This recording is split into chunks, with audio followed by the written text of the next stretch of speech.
We are working it today with David Kochera, a business expert and CEO of Office Space Software. David, companies are finding new ways to return to the workplace safely. 2022, though, is quickly becoming the new target date for a number of corporations, including Apple, Amazon, Google, Facebook, Uber, and Lyft.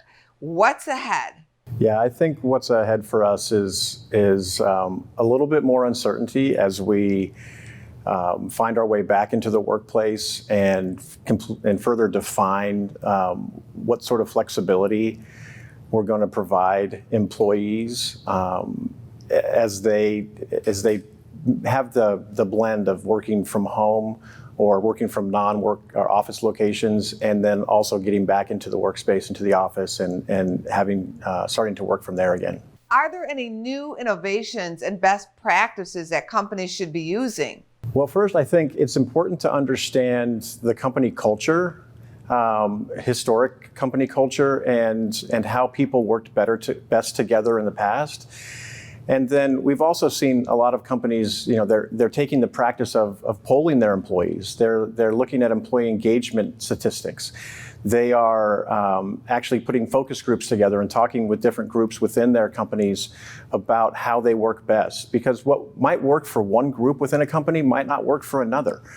I like to use the example of biotech developer. Is going to be much harder for that person to work remotely, given the special needs they have and equipment they might need as they're developing pharmaceuticals, versus a software developer who can work remote a lot easier and really needs to be in a workplace, and their hybrid model will look more like, I need to be around other people when we're collaborating or when we're working together on a specific project, but it's going to look much different. And within the company, you're going to have groups that are going to need some flexibility and time to figure out how they work best together when some are working remote and some are working in the office.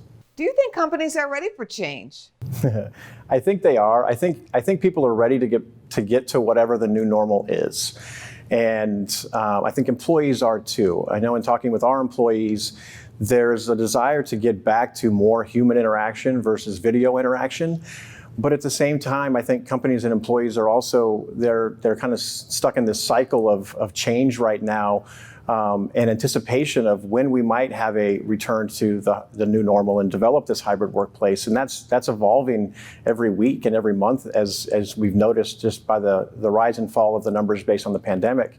So I think there's a desire to change and that people are ready for it, but at the same time, they're not quite sure what it's going to look like. And my advice to folks is to really be patient and agile as we work through the change over the next 6, 12, 18 months. And communications, I think, are going to be the key from both the employee side as well as from the company side. What's happening at your company? Yeah, so at our company, we have offices in 3 different countries. So we're actually paying close attention to the local requirements in 3 areas. In our Atlanta office, we've come back to the office, but with restrictions currently requiring vaccinations to be in the office, and having employees use desk booking solutions like ours to make sure that we keep capacity at the right levels. And then for more information, I would suggest that people go to our website at officespacesoftware.com. Thank you for being here. All right, thank you, Angie. Go to businessfirstam.com for where to see our show on TV.